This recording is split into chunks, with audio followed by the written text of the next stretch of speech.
বৃহস্পতিবার দিন ঘরের লক্ষ্মীশ্রী বৃদ্ধির জন্য কিছু নিয়ম আমি ঠিক এইভাবেই পালন করে থাকি। তো চলো আজকের ভিডিওটা এখান থেকে স্টার্ট করছি।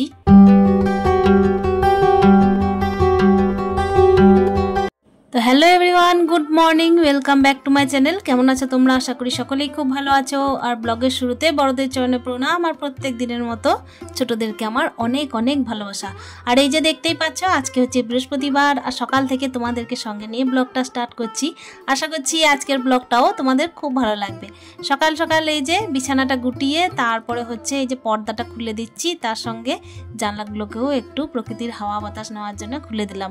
তো চলো, তারপর তো সকালের কাজ যেগুলো থাকে সেগুলো তো করতেই হচ্ছে। আর একেবারে স্নান টান সেরে তারপর কিন্তু তোমাদের সাথে দেখা করলাম বন্ধুরা। বৃহস্পতিবার মানে হচ্ছে বাঙালি ঘরে, মানে বিশেষ করে হিন্দু শাস্ত্রে কিন্তু প্রত্যেকটা ঘরে ঘরেই একরকমভাবে বলতে গেলে মা লক্ষ্মীর পুজো হয়। আর মা লক্ষ্মীর আগমন করি আমরা কিসের জন্য? অতি অবশ্যই লক্ষ্মীশ্রী বৃদ্ধির জন্য। তো সেটার চেষ্টা আমিও করে যাই প্রত্যেক বৃহস্পতিবার। আমিও আমার মা লক্ষ্মীকে এইভাবেই ঠিক আগমন করি। আর সেজন্যই দেখো এই যে বাইরে চুলটা আঁচড়ে নিলাম, যেন ঘরের মধ্যে কোনো রকমের নোংরা না হয়। ঘরটা এমনি মোছা হয়ে গেছে, তারপর দেখো চলে এসেছি এই যে ঠাকুরের বাসনগুলো নিয়ে একেবারে ধুয়ে মুছে কিন্তু নিয়ে চলে যাব ঘরের মধ্যে। সকাল টাইমে বিছানা একেবারে পরিষ্কার করেই কিন্তু বাসনগুলো ধুয়ে রেখে দিয়েছিলাম, আর তার সঙ্গে উপুর করেও রেখে দিয়েছিলাম। কিন্তু কি বলতো, যেহেতু পূর্ব দিকে আমাদের বাড়িটা, সেই জন্য কিন্তু একেবারে পূর্ব দিকে রোদটাও প্রচুর পরিমাণে পড়ে, সকাল থেকেই পড়ে। আর এখন তো গ্রীষ্মকাল, সেজন্য সকালটা হয়ে যায় তাড়াতাড়ি। মানে সুজি মামা যেন রাত্রিবেলায় কোনো রকমের রেস্ট না নিয়ে একেবারে সকাল সকাল লুকিঝুঁকি মারার জন্য ব্যস্ত হয়ে পড়ে, আর আমাদেরকেও কিন্তু জাগানোর জন্য ব্যস্ত হয়ে পড়ে।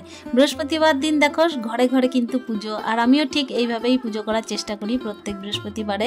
সমস্ত বাসন টাসন বের করে ঠাকুর ঘর পরিষ্কার করে একেবারে পরিপাটি করে কিন্তু স্নান টান সেরে চলে আসি।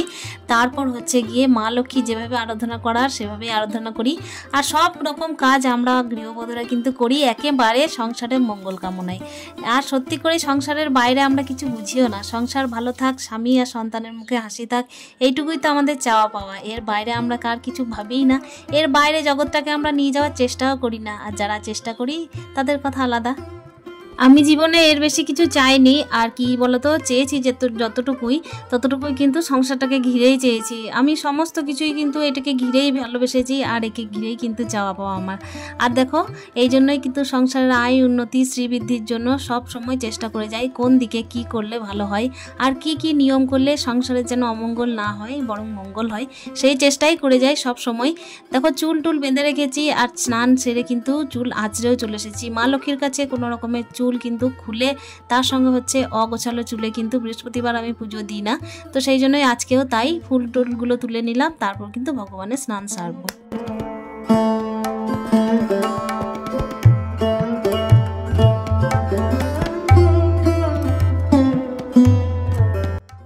এই যে দেখতেই পাচ্ছ একটা ঘট নিয়ে নিয়েছি, আর কলস ভর্তি করে নিয়েছি জলে। তার সঙ্গে কিন্তু দেখো পান পাতা, একটা কলা, আর তার সঙ্গে একটা সুপারি।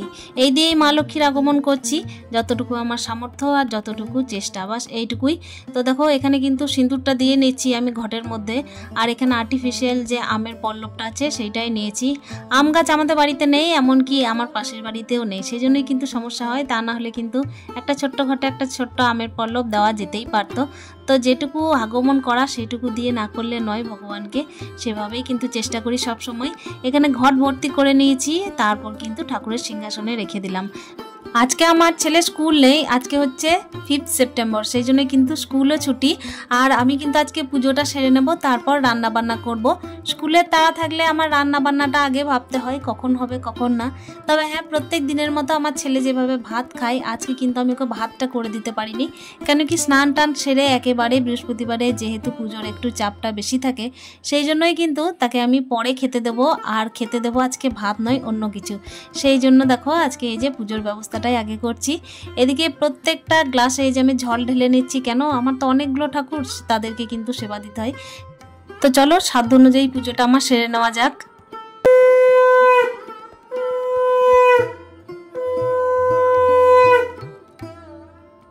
প্রত্যেক দিন কিন্তু আমি ভগবানের সেবা দেওয়ার পর, মঙ্গল আরতি করার পর, চালিসা পাঠ করি। সেটা করার পর কিন্তু একটা নিয়ম থাকে কি, আমি ঘরের কিন্তু একেবারে পর্দাটা, ঠাকুর ঘরের আর কি পর্দাটা একেবারে দিয়ে দিই। কেন কি ঠাকুর ঘরে সবসময় তো প্রবেশ করি না, সেই জন্যই কিন্তু পর্দাটা সবসময় দিয়ে রাখি। আর আমার আলাদা করে একেবারে ঠাকুর ঘর নেই, সেই জন্যই সিঁড়ির মধ্যেই একটা ছোট্ট একটা ঠাকুর ঘর করা হয়েছে। আর এখানে দেখতেই পাচ্ছ বাইরে যে দুর্গা মন্দিরটা, তোমাদেরকে আগের ভিডিওতে আমি কিন্তু অনেক টাইম দেখিয়েছি আমি বাইরে ঝাড় দিতে। তো এইখানে কিন্তু আমি প্রত্যেকদিন ধূপ দিতে আসি, তো সেটা আজকে তোমাদের সাথে শেয়ার করে দিলাম। আর বৃহস্পতিবার বলেই কিন্তু ইচ্ছা করলো যে একটুখানি শেয়ার করি। ঘরের সামনে এই যে দুর্গা মন্দিরের বেদিটা, এটা আমাদের নিজস্ব নয়, এটা হচ্ছে ক্লাবের আর কি। তো তবুও কিন্তু যেহেতু ঘরের সামনে, সেহেতু কিন্তু একেবারে মনে হয় যেন আমার নিজের।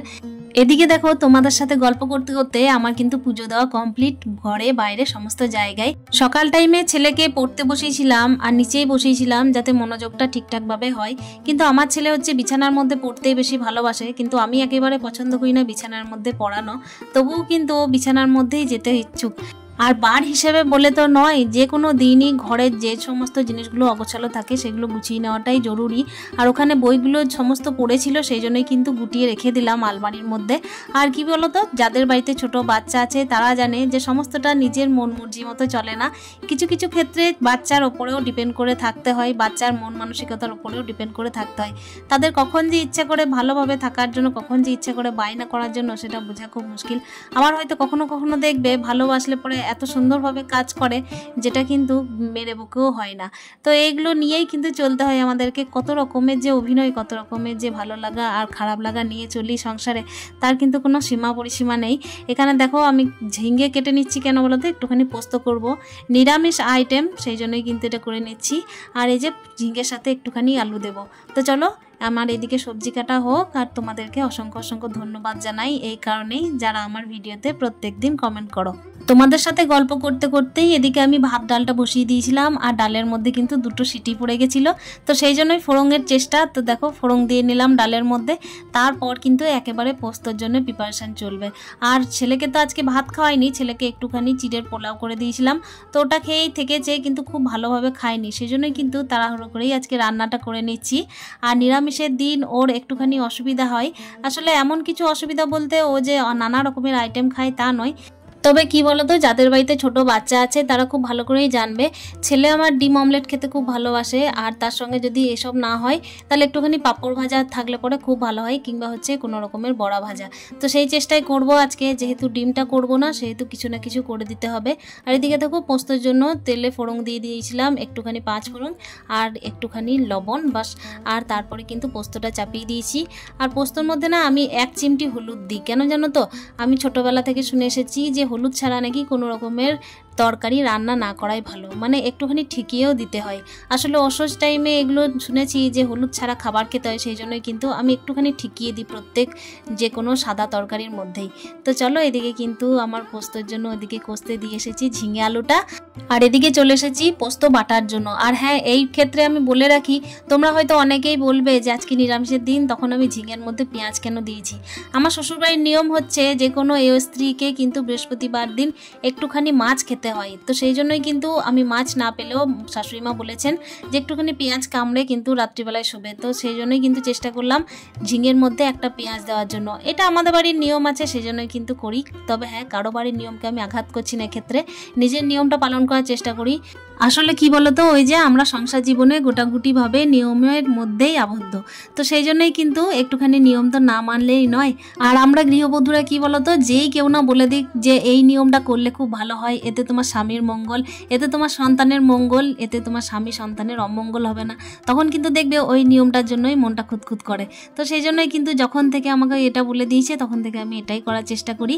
আর দেখো তোমাদের সাথে গল্প করতে করতে ওদিকে আমি কুমড়ো ফুলের বড়া ভেজেছিলাম, তো ওটাই তোমাদের সাথে শেয়ার করলাম।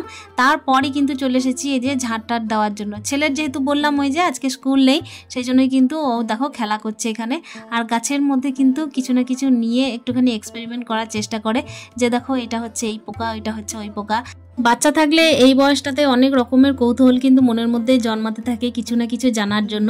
যখনই আমরা কোনো নিয়মের কথা বলি বাচ্চাদেরকে, তখনই দেখবে তারা কিন্তু জানতে চায় কেন এই নিয়মটা করা হবে না, কেন এই নিয়মটা তুমি করো। কিন্তু এই নিয়মে কিন্তু আমরা কোনো আগাগোড়া জানি না, কিন্তু এইটুকু জানি যে এতে সংসারের মঙ্গল।